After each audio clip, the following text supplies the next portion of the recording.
I wanted to point out that the people in this country who think they're smarter than everyone else. I just read a good piece this morning at the Resurgent. One of the writers, I think it's William Fitzhenry is his name, said that the reason liberals are so angry is because the election of 2016 may have brought a halt to their efforts to put into effect what they're doing in some of the European cultures. That lunacy, that cultural lunacy that they're engaging in. And that makes liberals here angry because liberals think that they're smarter than the rest of us and that the rest of us voted against what really needs to be done. And if they have to take it back through violence with Antifa and some other means, they'll do it. It's just their view is that they have the self-evident truth, and that if you don't allow them, how are they any better, by the way, than, let's say, radical Islamists who think that they're going to force everyone into living the way that they prescribe? They're very much the same. It's 8:23. Bill Colley with you on Top Story on News Radio 1310, KLIX and newsradio1310.com. We're at 34. Tomorrow morning, we're going to be joined between 8:30 and 9 o'clock by one of the medical pros from Tripp Family Medicine right here in Twin Falls. We do it every Wednesday morning, and it's an opportunity for you to chime in if you've got a question or comment for one of the medical professionals. Dr. Tripp's office is still looking for new patients. You can, by the way, if you're a patient of Dr. Tripp, they can generally see you on the very same day if you call in the morning and you've got a major medical ailment. The office is located on Fillmore Street, directly across from the main post office in Twin Falls. And remember, life's too short not to feel good. Telephone number to reach our program today, 208-736-0300, 208-736-0300. And caller, you're up next. You're on Top Story. Good morning, Bill. Great subject this morning. What is the Twin Falls School District teaching the students? We have a young man who had a knife in his pack, and he turned it in. He was honest about it.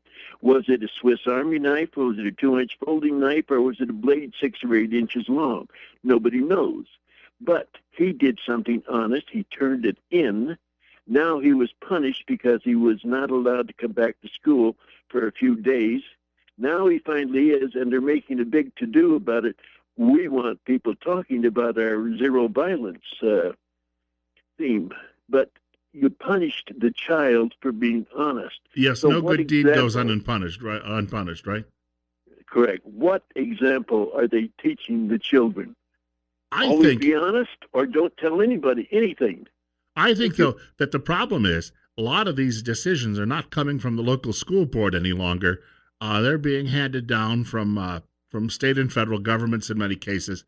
And the school system doesn't seem to have a whole lot of. This is why we really need more local control across the board. I think that I've heard people say that if we could make those decisions on our own, we might get better decisions because the local people have to be more accountable to people on the street, and people on the street are saying this is just plain nuts. You're correct. Absolutely. I wish the school district had a little more intestinal fortitude. Thank you very much. Yeah.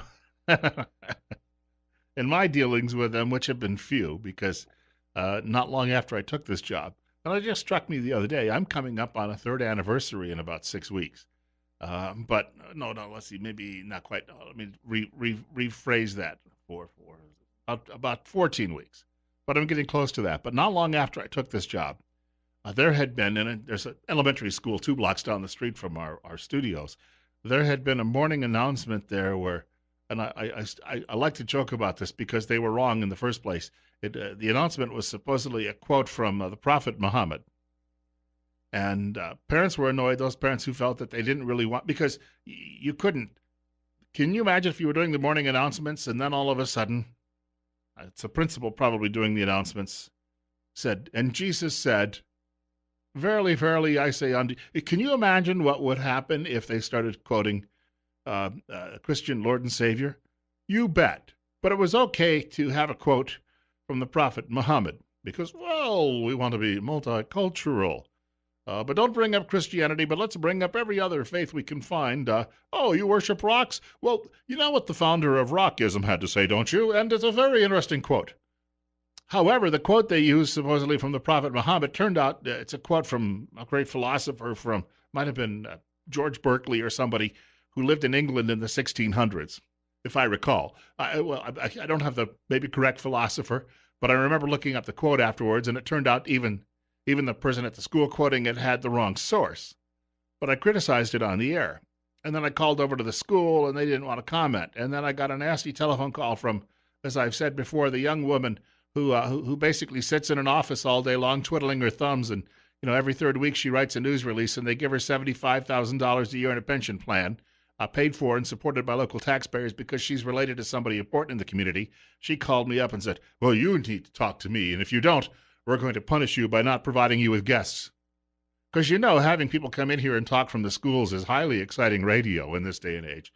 Well, we're going to be implementing a new test schedule, and the test schedule is going to run from 9 a.m. until 1 p.m., and we're going to have proctors who normally work in the classroom as teachers, and while the kids are taking the test, the proctors are going to walk around jiggling change in their pockets so that the children can't concentrate on what they're doing. And when we finish this particular testing, we believe that your children will be highly educated and be well suited for going out into the world, and so that they can employ multiculturalism. Yeah. I tell you what, I don't miss any of those guests whatsoever. It's 8:29. Bill Colley with you on Top Story on News Radio 1310 KLIX and newsradio1310.com. We had a coach back at school. His name was, I think he's still alive today. He's probably well into his 80s. His name was Ralph Harbeck. He was a really nice guy. I mean, he was friends with my parents, and maybe that's why I got along with him so well. But he would proctor our tests at the end of the year, and we'd have to go down into the gymnasium, and all of our desks, we'd have to carry them down there and set them up the day before testing started. It's, in other words, like carrying your own cross. Carry your desk down to the testing room. You're going to fail, and we're going to make you carry this first.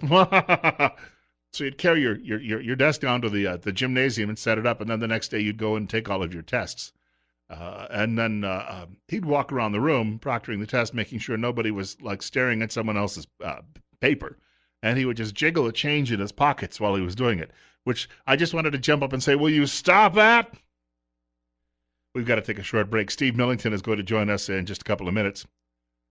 Following this break on News Radio 1310, KLIX and newsradio1310.com, it's Top Story with Bill Colley until 10 o'clock this morning.